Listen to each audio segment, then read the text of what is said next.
क्या भूत सच में होते हैं? क्या उन्हें वश में किया जा सकता है? अक्सर यही सवाल मैं अपने पिताजी से पूछता था और उनका जवाब हर बार हाँ ही होता था। नमस्कार दोस्तों, मेरे घर में मेरे पिताजी, एक छोटी बहन और मैं रहता हूँ। जब मैं 6 साल का था तो माँ गुजर गई। तब से पिताजी यहीं भूत प्रेत को वश में करने की कोशिश कर रहे थे।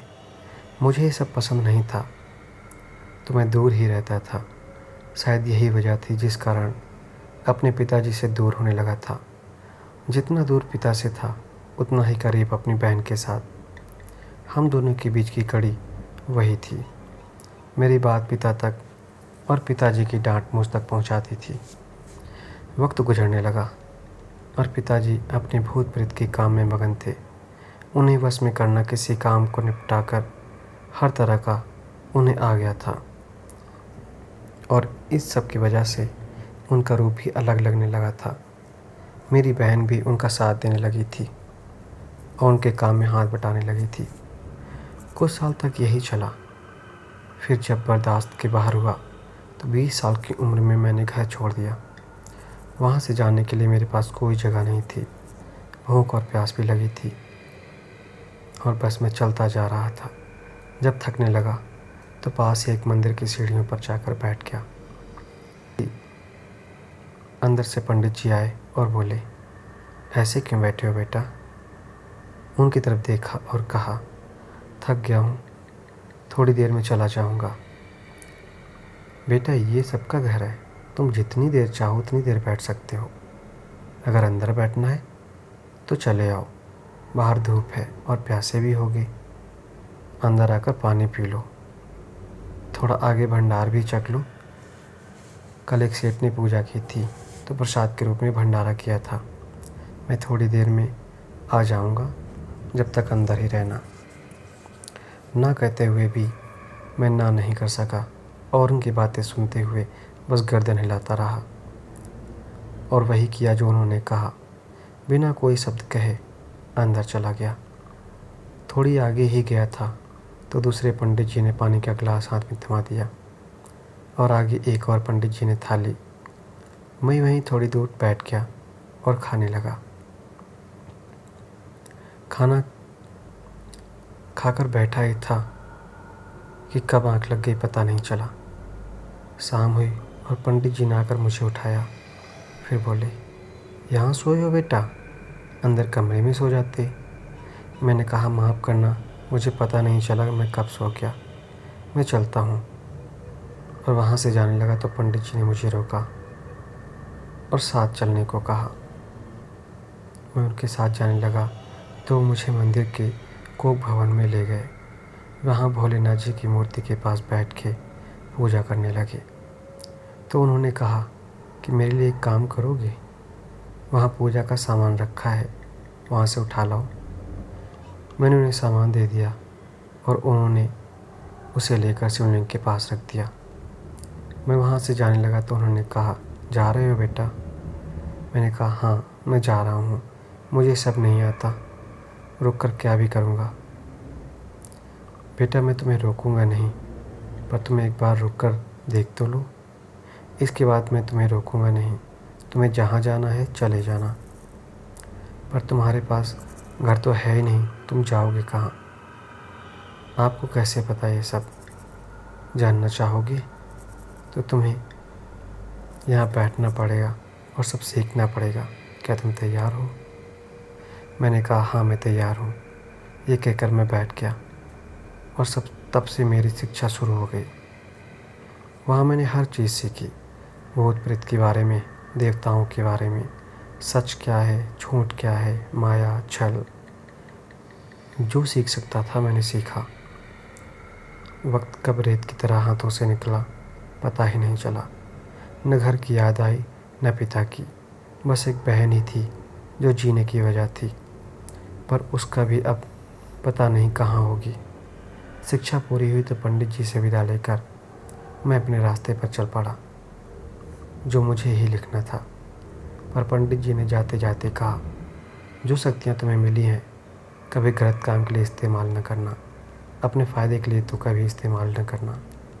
चलते चलते वही गली दिखी जिसमें मैं खेलता था, जिसमें कुछ दूरी पर मेरा घर था। सोचा जाता हूँ घर पर, अब घर बचा कहाँ था। घर के नाम पर बस 4 दीवारियों की एक जगह थी। अंदर गया तो सन्नाटा पसरा हुआ था, वहाँ कोई नहीं था। बस हर तरफ शांति और अंधेरा। आसपास पूछा तो पता चला कुछ वक्त पहले ही सब छोड़ गए। इनका लड़का पहले भाग गया था। कुछ साल पहले पिताजी की मौत के बाद लड़की भी। इतना सुनकर मैं वहाँ से निकल गया। दिन में पिता की मौत का गम और बहन की तलाश में भटकते हुआ कुछ दिनों बाद सुनने में आया कि किसी पर कोई भूत प्रेत की छाया है, तो उसे ठीक करना है। मैंने इसी को अपना काम बना लिया। अब दूर दूर से तरह तरह के लोग मेरे पास आते और अपना दुख दूर कराते।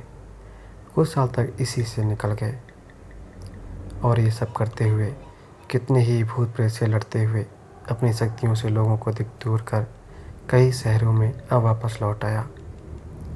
अपने शहर सुना था किसी लड़की पर कोई भूत सवार था, बड़ा भयंकर था। लड़की की हालत बहुत ख़राब कर चुका था। जाकर देखा तो मेरी बहन ही थी। उसे देखकर मेरी आंखों में आंसू आ गए, पर सुधार करना मेरा कर्म था, इसलिए आंसू पोंछ के और अपनी बहन को ठीक करने के काम में लग गया। जिन चीज़ों की ज़रूरत थी उनका इंतज़ाम कर लिया। एक सवाल अभी भी मेरे दिल में था कि घर से 20 किलोमीटर दूरी कैसे आई और इसकी हालत कैसे हुई, किसने की।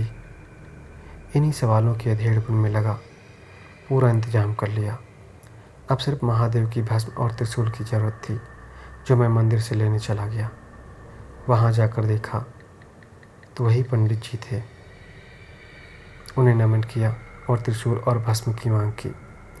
जिस विधि को तुम करना चाहते हो उस विधि के लिए तुम तैयार नहीं हो बेटा, अपनी जान की फिक्र करो, पंडित जी बोले। मैंने कहा, आपको कैसे पता? मैं अचरज में था। पंडित जी ने बोला, मुझे सब पता है बेटा, तुम्हारा प्रयोजन क्या है और सवाल क्या क्या है और उनका हल और तुम्हारे सवालों का जवाब भी मेरे पास है। अगर तुम्हारे पास वक्त हो तो तुम जान सकते हो, पर बिना जाने विधि मत करना, अपनी जान गंवानी पड़ सकती है। बोलो, तुम्हें मंजूर है? मैं वहीं बैठ गया।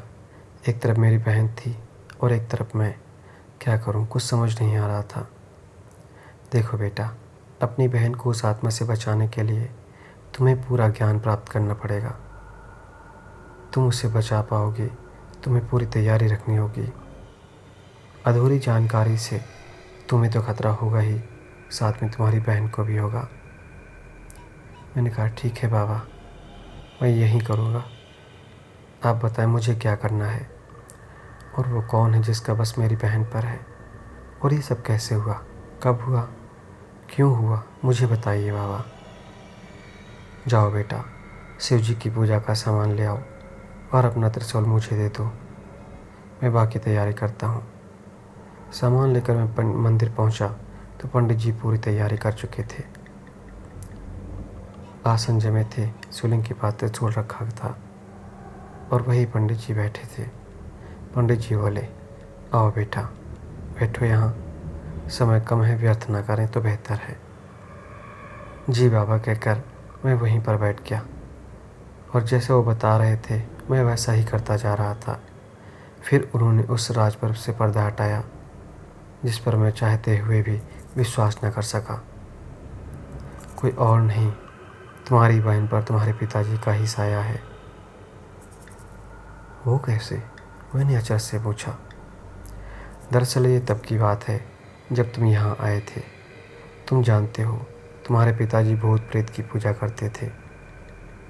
उसी से उन्होंने वो सिद्धि प्राप्त की थी जिससे वो आज भी जीवित हैं। अपने शरीर में नहीं, तुम्हारी बहन के शरीर में। तुम्हारे पिता ने तुम्हारी बहन को भी अपने साथ रखा और सब सिखा दिया, और इससे पहले उन्होंने तुम्हारी बहन के शरीर पर वश बना लिया। और अपना शरीर त्याग कर तुम्हारी बहन के शरीर में अपना घर बना लिया और अपनी पूजा जारी रखी। इतने सालों में उन्होंने बहुत सारी ताकत पा ली है, जिसे काटना तुम्हारे लिए आसान नहीं होगा। तुम्हारी या तुम्हारी बहन की जान सिर्फ तुम्हारे पिताजी की ही नहीं, बल्कि कई और भी रूहें बसी हैं तुम्हारी बहन के शरीर में। इस विधि को पूरा करने के लिए तुम्हें मृत्युंजय मंत्र जैसे कई मंत्र सीखने होंगे और खुद पर भरोसा रखना होगा। सोच लो और तैयार हो जाओ। मैंने कहा, मैं तैयार हूँ, आप बताएं मुझे क्या करना होगा। उन्होंने कहा, ठीक है, मेरे साथ जाप करो। ये महादेव का वरदान त्रिशूल अपने पास रखना और ये रुद्राक्ष की माला अपने गले में पहन लेना। महादेव तुम्हारी रक्षा करेंगे। अब मेरे साथ कहो, ओम नमः शिवाय, ओम नमः शिवाय। इस तरह बाबा ने मुझे पूरी विधि सिखाई और मुझे सब बताया और मेरे साथ अपनी शक्ति को जोड़ दिया। उसने आशीर्वाद लेकर अपने घर की तरफ चल पड़ा, अपने पिता और उस शैतान की रूह से मुकाबला करने और अपनी बहन को उसके चंगुल से छुड़ाने। घर पहुंचा तो मेरी बहन न कोई क्रिया कर रही थी। आसपास सिंदूर से गोला बना है और मानो खोपड़ी के अंदर धूप जल रही थी, जो सिंदूर की गोली में रखा है, और हाथों से बहता हुआ खून आसपास बिखरा पड़ा था। उसकी बाजू और पैरों पर चाकू के निशान हैं, पेट और कमर पर चोट के निशान और मुंह भी खून से सना हुआ। उसे देखकर ऐसा लग रहा था जैसे काफ़ी समय से कुछ नहीं खाया। बुरी तरह से कमज़ोर हो चुकी थी वो। थोड़ी देर वहीं खड़ा होकर उसकी पूजा और उसे देखता रहा।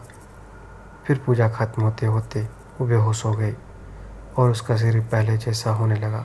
सारी चोट खुद से भर गई, सारे जख्म ठीक हो गए और शरीर भूख प्यास के कारण कमज़ोर हो गया था, वो पूरी तरह ठीक हो गया था। अभी बेहोश ही थी वो। मैं उसके पास गया, उसे उठाया और उस पर कपड़ा डाल दिया।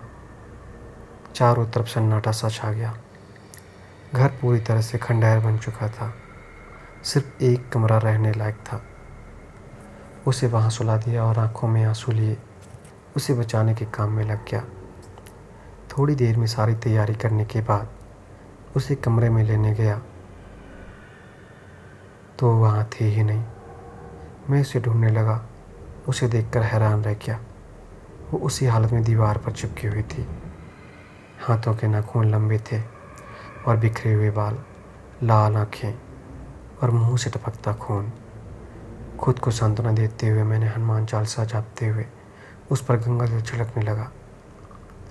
उसकी जलन से वो बिस्तर पर गिर गई और भयानक आवाज़ में बोली, कौन है तू और मेरे काम में बाधा डालने की हिम्मत कैसे हुई? मैं कोई भी हूँ, तूने एक निर्दोष लड़की को अपने वश में किया है। इसको छोड़कर चला जा, इस पर तेरा कोई हक नहीं है। और उस पर एक बार फिर से गंगा जल छिड़क दिया। वो बेहोश हो गई। फिर उस पर मैंने अपनी पूजा शुरू कर दी और धीरे धीरे उसे मंत्रों की मदद से बांध दिया। अब वो अलग अलग आवाज़ों में छूटने की कोशिश करने लगी, पर मैंने उसे पकड़े रखा। उसने खुद पर से कपड़ा फेंक दिया और पूरी तरह से नग्न हो गई।